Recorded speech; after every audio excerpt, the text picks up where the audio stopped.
Reading with your kids. Hey, so great to see you. Come on in. Hi, my name is Jedley, and this is the Reading with Your Kids podcast. We are coming to you from the beautiful neighborhood of Reedville in the southwest corner of Boston, Massachusetts. Our guest today is Paolo Mazzucatu. Paolo has been on the show before. He's a great guy. I had a chance to spend some time with him at the Orange County Children's Book Festival. He's here to talk about his brand new book that has just been made available ahead of schedule. It's called A Most Curious Winter's Night. And we have a very, very powerful conversation that we didn't expect to have. Before we invite Paolo in, I want to invite you and really urge you to connect with us on social media. Facebook.com/readingwithyourkids, at Jedley Magic on Twitter, and Reading With Your Kids, or at Reading With Your Kids on Instagram. Why do we want you to connect with us? Well, we want to stay in touch with you. We want to let you know what's happening, and we especially want you to be connected with us right now because our buddy, our dean of all things STEM and STEAM, Jennifer Swanson, is working with me to put together a special series of episodes. I can't tell you very much about it, except for the fact that it's going to be amazing. We're going to have some amazing guests. We're calling it Solve It, and it's coming to you later this spring.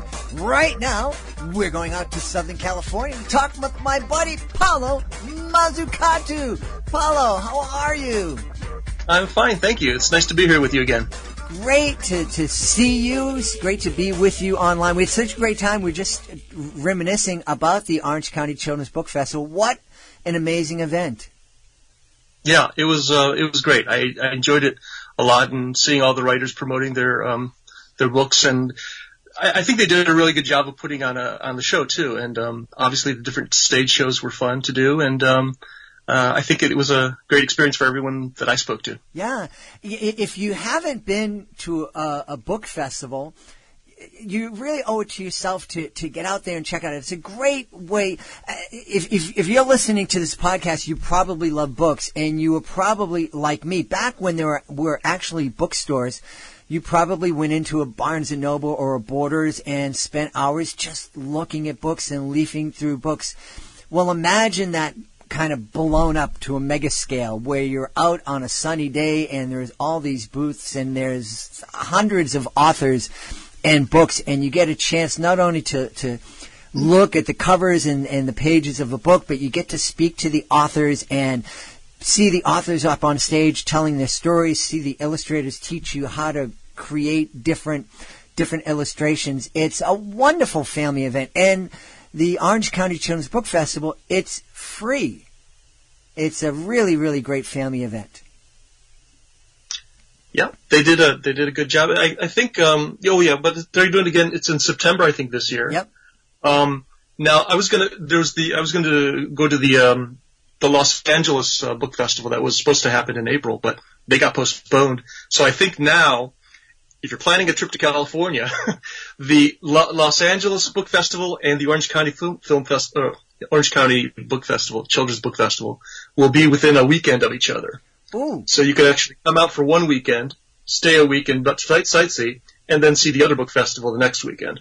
That would actually be a great vacation. Why not? Really would be a great vacation. Well, I got to ask you, Paolo. You're in beautiful Orange County, right outside of Los Angeles. Sunny skies all the time. I was there in January 2019, and it was great. My wife and I are walking around in our, just short sleeves and just having a lovely time. What are you doing writing a book called A Most Curious Winter's Night? Well, I live out here now, but I grew up in the suburbs of Detroit. And we had snow like you wouldn't believe. I mean, I don't know if it snows as much nowadays anymore, but when I was little, I remember going outside and, the snow would be up to my waist. It was, we had big snowstorms. And so a lot of that story is based, of my own childhood in terms of how the snowstorms would come overnight, and you'd wake up and you'd look out the window and see how deep it was, and then you'd wait anxiously to see if school had gotten canceled for the day, because that was the big thing there. Going to school wasn't the highlight of the day. We always looked forward to snow days. But yeah, so the notion of that magical morning when you wake up and everything is just covered in white, and then you run outside and go into your own little adventure with your friends and sledding and snowball fights and making snow angels. That's all part of a winter that I don't experience out here, and unfortunately my daughters don't either because they were both born out here in California. But it's certainly, you write from what you remember, and Sure. you have that bit of nostalgia for the times that when you were a kid, and so you sort of combine that type of a memory with current themes and things that you're thinking about now. So yeah, it all comes together, I think, when you're writing a story. It's interesting. I don't know if you experienced this, but I remember on those days when you'd wake up and it snowed and school wasn't called off, being out in the snow. How disappointing. It was so miserable. It was so cold and it was so hard. And why do I have to walk to school like this? But on the days when school was called off, it's like outside. Do I need a jacket? I don't care. I'm just running around. This is the best. Sure. Yeah. I remember walking to school. That's the story that all parents say. Oh, I had to walk to school both ways in the snow and barefoot, uphill both ways. Anyways, I do remember walking to school, and again, it was there was a viaduct that went over the train tracks, just like in the story.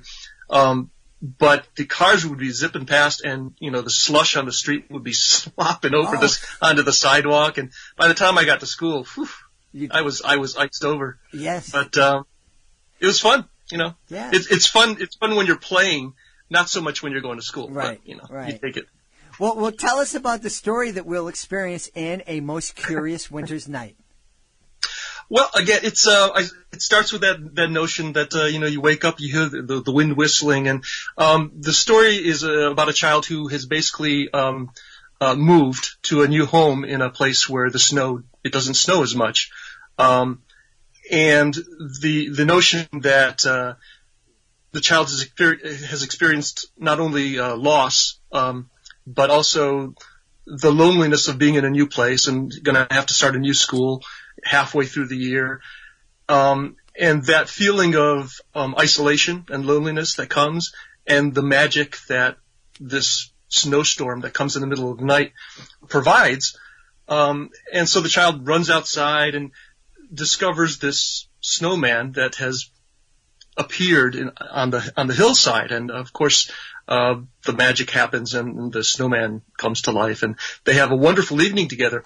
And of course you're never quite sure, is the child just dreaming or is this reality? But the fact of the matter is, when it comes right down to it the next morning, it doesn't really matter if it was real or not, because the memories that the child retains of all the friends that they had back in the old home, and of her father and such, all those things remain, and those are the things that never melt away. Mm. And so it's that message of comfort and that message of how to cope with loss, how to cope with sadness and isolation and loneliness that I think children need to hear. And sometimes, especially in times like this when there's such uncertainty, I think children want to hear a message of hope, of a message of I can survive and cope with things that are happening because I can retain the memories of all the wonderful things that happened in the past,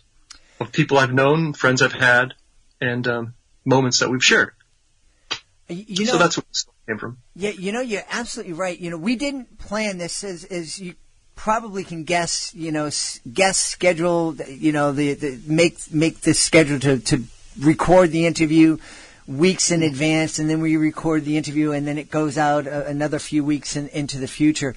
We had no idea when we scheduled this that we'd be in the middle of a quarantine, and that kids are feeling a great sense of loss, I'm sure, not because they've moved away, but because they're isolated in their house. They can't see their friends, or if they can see their friends, it's out the window, so they can't touch their friends. So I imagine this would be a wonderful book, maybe a little challenging, but a wonderful book to read at this time. because it would give families and kids a chance to talk about all the feelings that they're feeling and that they're experiencing.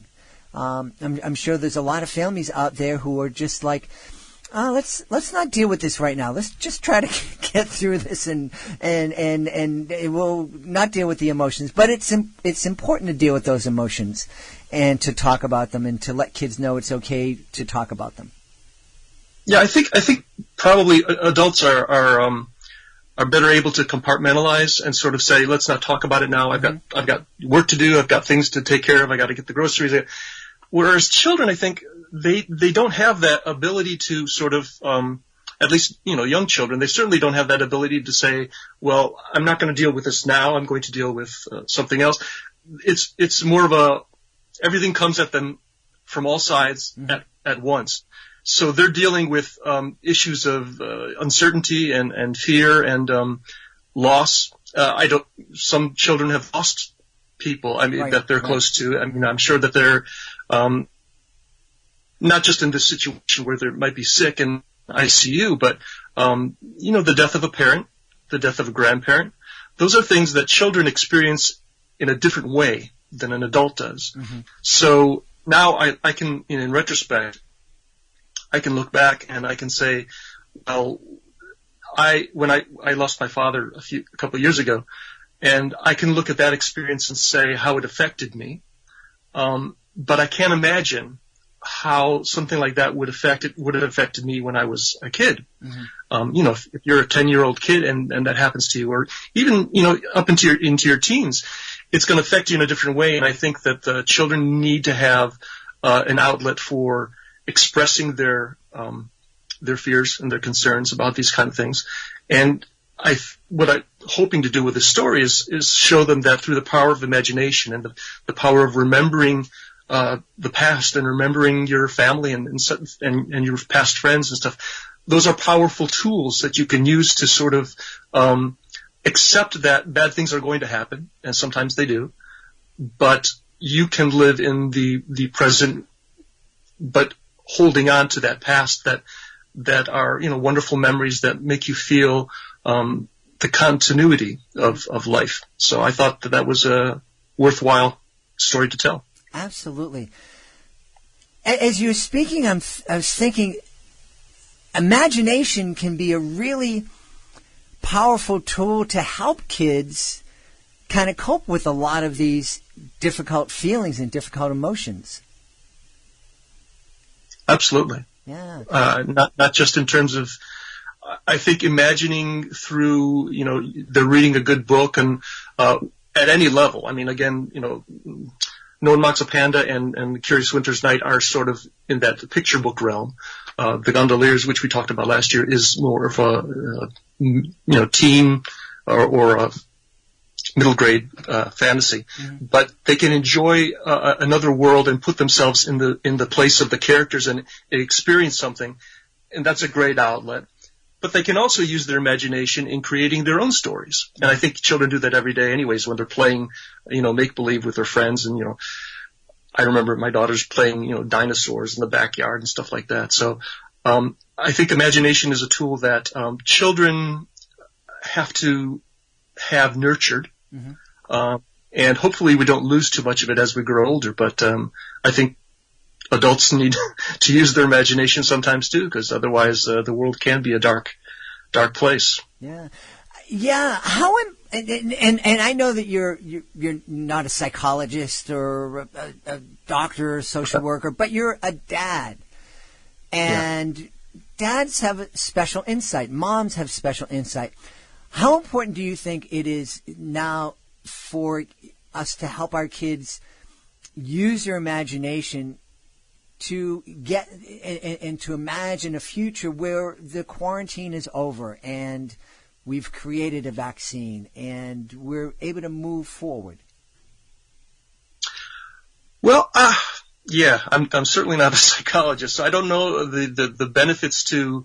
I certainly don't think that projecting a future that's too rosy is beneficial in the sense that it may take longer to get there than you've imagined, and when you don't get there when you imagined you would, maybe that causes a negative effect. But I certainly think that imagining a world that is better because of the people who are, working together to help each other, I think that's certainly very powerful. So, I think the imagination that children can bring to a situation like this, if nurtured by parents and saying, let's talk about it, or let's write a story together, or let's read a story together. I think those are all good, healthy things for children to do in a crisis situation. And again, whether it's dealing with a crisis that we're dealing with now, or simply learning to cope with the loss of a friend or loss of a parent, I think those are all wonderful things where imagination can play a very positive role. Yeah. Storytelling is such an important and powerful part of the human story, and it's been the way that humans have learned throughout time. And I'm imagining what kind of stories are going to be told in 3, 4, 5, 10 years about this time in our history. You've been a storyteller. You've told stories in a lot of different mediums, in film and books, for different audiences. Which of those mediums and which audience do you enjoy the most? Wow. Well, I have to tell you, my work in my stage that was produced years ago now was in the political realm. It was a political allegory that sort of dealt with the whole idea of how do you affect change through politics, and that certainly wasn't for children. But it spoke to a very specific issue for a very specific audience, a theater-going audience that was college age. I wrote it while I was in college, and that's a different audience from when I came out and started working in film. Most of the projects that I wrote for film were, in the thriller vein. I wrote a few that weren't. Obviously, screenplays are. I had so many different ideas at the time that I was writing in different genres, from comedy to romantic comedy to thrillers. But the ones that got produced and had the thriller aspect to them, those were speaking to a different audience. Interestingly enough, there were 3 or 4 that were disaster films. There was not necessarily pandemics, but like earthquakes and big storms. Anyways, those were to a different audience. And now in my writing, both in my novel, The Gondoliers, and in my children's books, I'm certainly writing to a younger audience. And so while I get enjoyment from writing in all the different ways, I'm finding a lot of satisfaction now through writing for children, because, again, I think that when you write for a child who's just learning to see the world in different ways, you have a very important task to do, which is to teach them to accept other people. So with No One Mocks a Panda, accept people for who they are, and we need all kinds of people, colors, shapes, and sizes to make the world a good place. And that's a lesson and a message that they have to hear when they're early, so that as they grow into that, they say, yeah, of course I know that. That's the way I behave every day now. So that's a very important platform, and I think that I've enjoyed doing that. And even with The Gondoliers, speaking to an audience that's still young and exploring new worlds, and that idea that the world can be a magical place. I think that's very enjoyable too. So while I've enjoyed writing to different audiences, I do think I enjoyed writing to the young child and teen audience in terms of when I'm trying to create fantasy and stories and that speak to them. As you were speaking and talking about your career and the screenplays that you've written, I'm imagining that A Most Curious Winter's Night would make for a beautiful motion picture. Yeah, interestingly, that would be fun. I did a little. There's a book trailer that's on YouTube for the film, and it's also on the BeppyBooks.com website. that sort of takes the images from within the book and sort of strings them together in a sort of a slideshow type way with some music, and the text being basically, I can't remember now, but it's basically, no one melts away, if you remember them.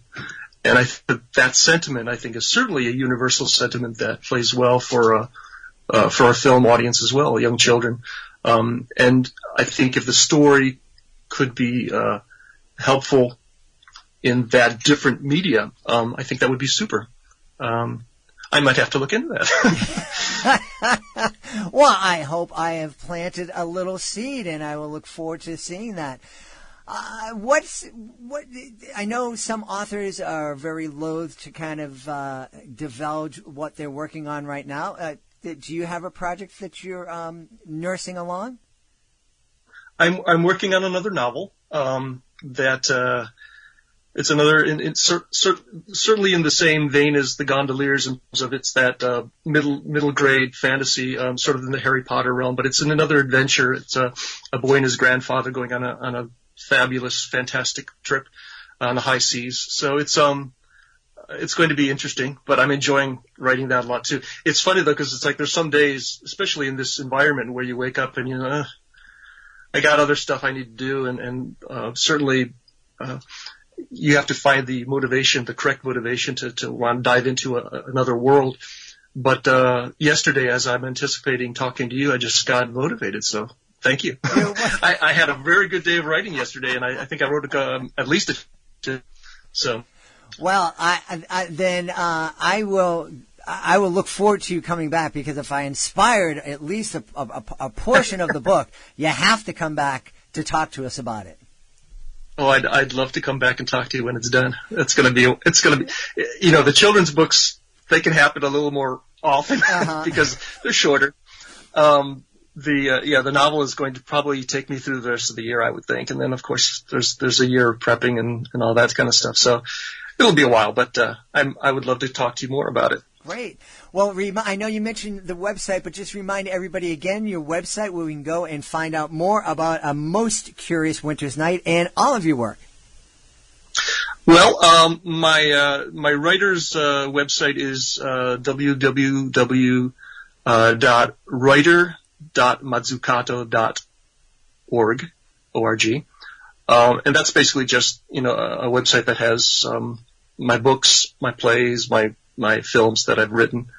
The publishers, the Bepi Books, BEPI Books.com is, that has lots of different books. But it has all of my books there as well. And then of course, for film work, it's IMDb, the Internet Movie Database. IMDb.com has me there as well. And obviously Amazon has an author's page, and Goodreads has an author's page that you can find me there as well. There's a lot of different places to be listed, so which is helpful. Yeah. Well, we've had a great time speaking, and a really thoughtful time speaking to the author of A Most Curious Winter's Night, Paolo Mazzucatu. Paolo, thanks so much for being back on the show. Thanks for having me. I enjoyed it. Please be sure to join us for the next edition of the Reading with Your Kids podcast. Our guest will be our buddy Leslie Wall. Leslie will be coming back to tell us about some great historical fiction that we may want to check out with our kids, especially during this time. If you don't already read with your older kids, with your middle school kids, with your high school kids, what a great time to start that tradition, sitting down, creating a little family book club, going out, kind of separating because we're on top of each other, finding space to read, and then when we come together, we have something to talk about, some great fiction that we can talk about. That's the next edition of the Reading with Your Kids podcast.